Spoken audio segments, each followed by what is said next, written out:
Hey you guys, this is Alex again, and in this video I'm going to tell you the 3 things that they tell you but could be clearer about Pilates teacher training programs. So, if you saw my other video, you saw that I've already been through 2 teacher training programs. Before working in Pilates and movement, I actually also worked in traditional school settings, so I did have a teaching background. And I wanted to speak a little bit more about the things that are explained to you when you sign up for a teacher training program, but maybe aren't necessarily clear until you're actually doing it. And things that I myself and I've had friends and colleagues really struggle with in terms of actually fulfilling their teacher training program requirements. So I hope this video is helpful. Again, I'm not trying to be negative about any programs in particular or the Pilates industry in general. I just think that this is helpful information and kind of good to know before you go down the road and invest in teacher training.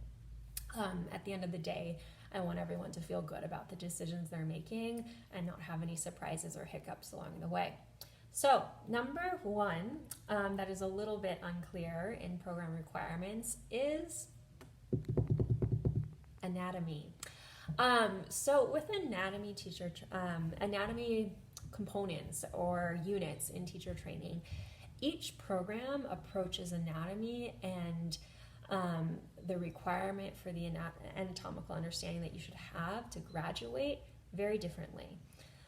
So what that means is that there's going to be some programs out there where they're more interested in just teaching you the exercises, and that you should be able to convey how to do an exercise and see an exercise in a body, but you might not need to be able to point and say, that's this muscle, this is what this muscle does, this is why it's looking like this in this particular body, whether that's, someone's looking very tense and you being able to say, it's traps or whatever it is. With that, I think it's important for people when they sign up for a program to kind of assess how their learning style is, how their brain works, what it is that they're personally interested in, and then find a program that kind of fulfills those goals in terms of its approach to anatomy. And then also, if you're aware that your learning style isn't very traditional in this, and I say traditional very cautiously, you're not really a book learner, you're more experiential, to try to understand how that program is going to teach you or not teach you the anatomy that you need to know. So in one of my programs, it's very anatomically focused, but the lecture time designated to anatomy was actually fairly small. Their approach is, hey, this is what we will tell you what you need to learn. Here are the resources we suggest using to study it, and you're on your own to go in your own time learn it. For me, that was, I knew going in that there was going to, be a requirement to have a good physiological understanding by the time I graduated. I didn't fully get that I was going to need to do so much self-study. Potentially in another video, I'll talk about resources that I use that I found helpful. But with anatomy, I think it's good to know that because it's not actually included in part of the lecture time, oftentimes it's an additional fee on top of your just general course fee to actually go out and buy the books. So for most program, when you sign up, you're given, a stack of manuals. Maybe it's an overall theory manual. Maybe it's a manual with photos of the exercises that you do on the mat or on the reformer, on the Cadillac, whatever. And that's included in your overall course fee.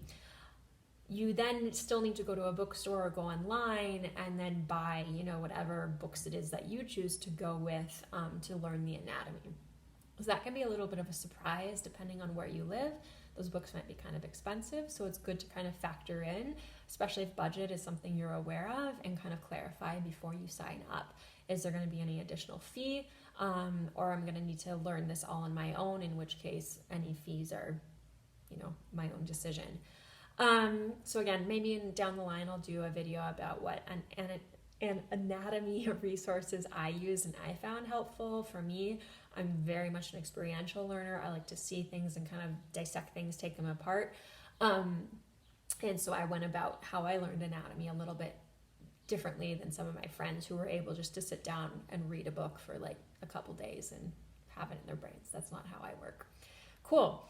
The other 2 points are very closely linked, and they are what observation and practice teaching really look like in real life. So the 2 are similar because there's one kind of overall challenge, and that's scheduling. So I'm going to speak first to observation and observation hours and the challenges with scheduling. So if you're like, wait, what is observation? What does she mean? Or I read about that, but don't fully understand it. What observation is when you go to a studio, you're not a client, you're not an assistant teacher, you truly go and you just watch classes being taught and sessions being taught. And the goal with those sessions is for you to absorb as many cues, teaching styles, to see different bodies in action as possible. So in terms of scheduling, I think it's important for people to take a step back and also ask themselves, as well as the studio they're going to be working with, how and when are you going to collect all of these hours? So if you say have a traditional office job and you need to be there from 8 until 6, does that mean you can only do 2 hours a day, 7 o'clock and 8 o'clock classes? Is that going to work for you? What is the transportation time going to look like for you to actually physically get to that studio?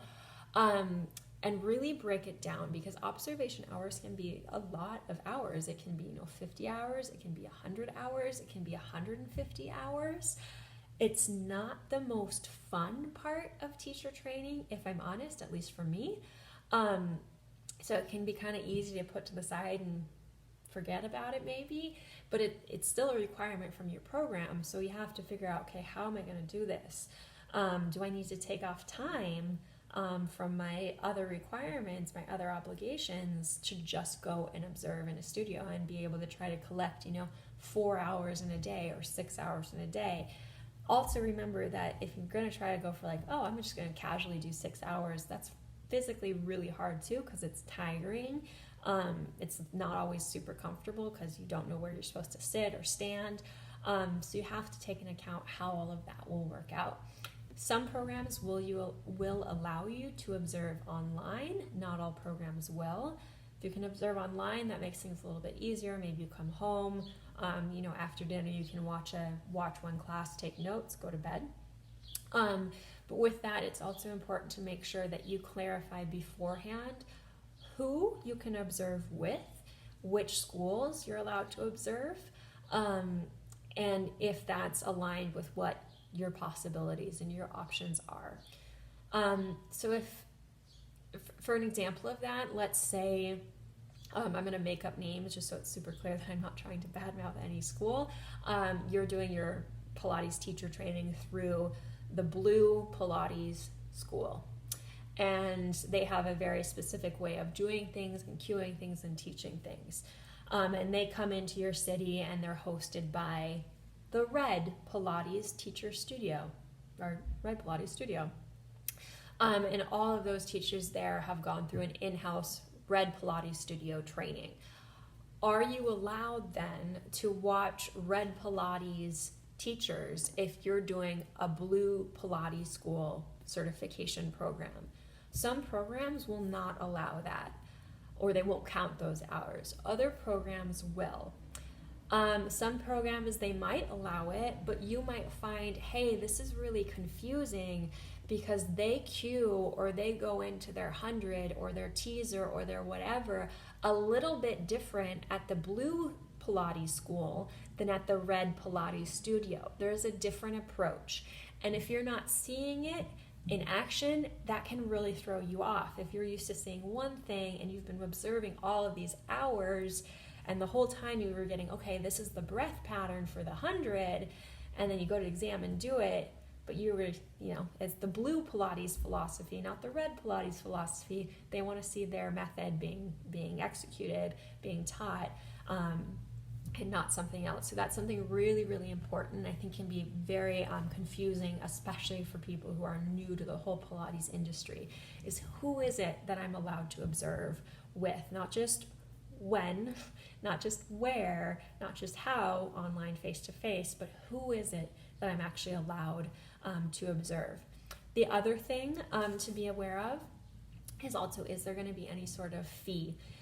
So some programs are very clear that there might be a fee, there might not be a fee for observing, because it can also be that a school doesn't have any fee associated with it, but a studio does have a fee associated with it. So you might be doing, one of the larger name schools, they might say, no, we encourage this to be done for free, but the small studio in your area might say, hey, you have to pay us $10 just to come observe for the day.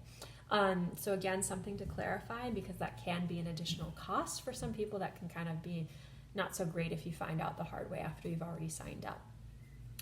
The other big thing that is challenging is practice teaching and figuring out all of the logistics that go into practice teaching. The people who I see struggle the most with this are individuals who are completely new to working in movement, and they have to figure out who they're going to teach and where they're going to teach and how they're going to learn how to be a teacher. So the challenge with that, I think, is a little bit different for mat students versus comprehensive or studio students. So if you're a mat student, you have a lot more options. You can practice teach, at home, in your living room, maybe at work, in a conference room, maybe in a park, wherever. You really just need a mat. If you're an equipment student, though, you gotta figure out the equipment stuff. So with that, there's a few different approaches I've seen studios take that people, again, may or may not fully understand when they first sign up. And that's things like they might charge you if you would like to go practice teach in their studio. You might have to figure out the scheduling of when you're actually allowed to go to the studio. So let's say, the studio you're working at says, great, you can come and train here for free, but the only available slots are going to be, at 2 o'clock, 3 o'clock, 4 o'clock in the afternoon. The rest of the day we're fully booked with group and private sessions. If you work from 2 to 6 o'clock, how are you going to collect those hours? Can you go on the weekends? Is that also available on the weekends? Is this something you even want to do? I know for me personally, I ended up actually buying a secondhand reformer from a client. I got an amazing deal, and that was huge for me. It's not something that I know everyone is able to do. Reformers are not cheap. They take up a lot of space. I was very, very, very, very lucky. And I have a lot of friends who they've really struggled with that. I've also seen people say, okay, well, I'm willing to pay, to rent a studio space, but then I'm renting and I'm taking a friend and we can only go at this awkward time. And this is a big, investment in terms of time and money. And that can be a little bit off-putting when you're kind of in the moment and the magic and the excitement of signing up has kind of faded away. So really clarify where you can do it, if you need to pay to practice teach and to use a studio space, is that space going to be available for free, and also what's the scheduling going to look like. Another thing I'll say about practice teaching is the big question of who do you teach? My hope is that soon the Pilates industry can kind of figure out a way how to handle the fact that many of us who sign up for training have very, very, very different backgrounds, professional backgrounds. And so there's some people who come into Pilates teacher training and they've been teaching group fitness and movement for years. There's physical therapists, there's professional dancers who, have undergraduate degrees in dance and anatomy, and then there's people who've never taught anything before, which is no criticism to them, and they're looking to start a new career. So when you're figuring out who to practice teach on, I think this is the most important for people who are completely new to teaching. With that said, I also think it's important for people who come from like maybe small perspectives that aren't like a free-for-all like group fitness. And that's really to try to shake things up. So my first suggestion for people who are new to teaching, and also to people who maybe were professional movers themselves, but are looking to teach individuals who were not professional movers, is to begin by teaching people who you trust and who will give you honest feedback. That's number one. It can't just be someone you trust, but someone who can say, hey, I know you're trying your best, but I have no idea what you're talking about right now. That's important feedback to hear. So first thing is to find someone you trust. Maybe that's a friend, maybe that's a romantic partner, maybe that's a family member. But start with that as just kind of your basis. I don't encourage people though to stick just with those individuals, because that can give you a very narrow-minded perspective on what your teaching is actually like. So then once you feel comfortable teaching and going through all the cues and all of that, and you have the language and the wording right, I really encourage people then to try to work to teach groups. I think that's a fantastic skill and really sets people up to understand what really working as a Pilates teacher or movement teacher is like.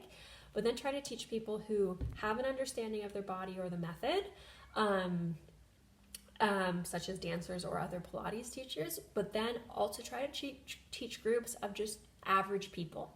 That can be people who work out. That can be people who don't work out. It can be a mix of both. You know, you have your person who goes to CrossFit 3 times a week next to your person who hasn't been able to work out in 3 years because they've got 2 small kids in the same session, and try to figure out then and practice then how to teach what it is we do and how to teach the specific method and methodology that you're in training for. Because again, there's blue Pilates, there's red Pilates, there's green Pilates, technically all Pilates, but you're gonna get tested on the specific of the school that you've signed up for. If you don't kind of change things up, I think it's very easy. 2 things happen. You might teach someone who then really gets used to just that method and your cueing. They might know their body. They might be a Pilates teacher and they're just like bam, bam, bam, doing everything great. You don't have to teach anything. You're not doing a damn thing. So you might do great on your exam if you have that, but then the moment you step out into the real world where you have a mixed group of people with completely different understandings, some people are listening, some people aren't listening, some people think they're listening and they're doing something else, whatever it is, you're going to be entirely overwhelmed. Practice as much as possible getting as close to a real life scenario and the real life scenario that you're trying to set yourself up for. You know, I've seen people and they practice a lot with maybe, you know, their romantic partner at home. They're feeling really confident. They go into the exam and then the examiner says, you know, you didn't do this and this thing and whatever it is. And you're like, well, wait a second. I thought I was doing great. And then you realize, oh, maybe I was just comfortable because I was teaching in the way that, you know, I teach this one individual person. There's a lot of stuff I could get into about Pilates exams and things that I'd like to see differently done there as well. That's, again, another video. But I think it is really important that you really do try to change it up as much as possible. When you're still beginning to teach, remember you don't have to start with an hour-long session. You can start with 20 minutes, 15 minutes, you know, whatever it is. Find someone who's willing to give you, you know, a little part of their day and say, hey, can I go through? Can you try these things with me and see if it works? You don't need to dive into an hour-long session and freak yourself out and get really overwhelmed, because that's another thing with practice teaching. Generally, you're left out to do it on your own. There's not a program set up with the studio or with the school that you're going through. So you have to just learn on the go. That's a hard thing to do. But just try not to get overwhelmed by it, because no one's going to teach you how to be a good teacher. that's again another topic, but I think it's important to be aware of that you can start small, get comfortable, build up your confidence, and then go with it. So those are the 3 things that I think are a little bit unclear that we may read over in our program descriptions for Pilates teacher training, but not fully understand. I hope they've made things a little bit clearer. I hope they help you understand which questions to ask before you sign up and pay for a program, and to make sure that you're signing up for a program that makes sense and works for you. Cool. Have a good day.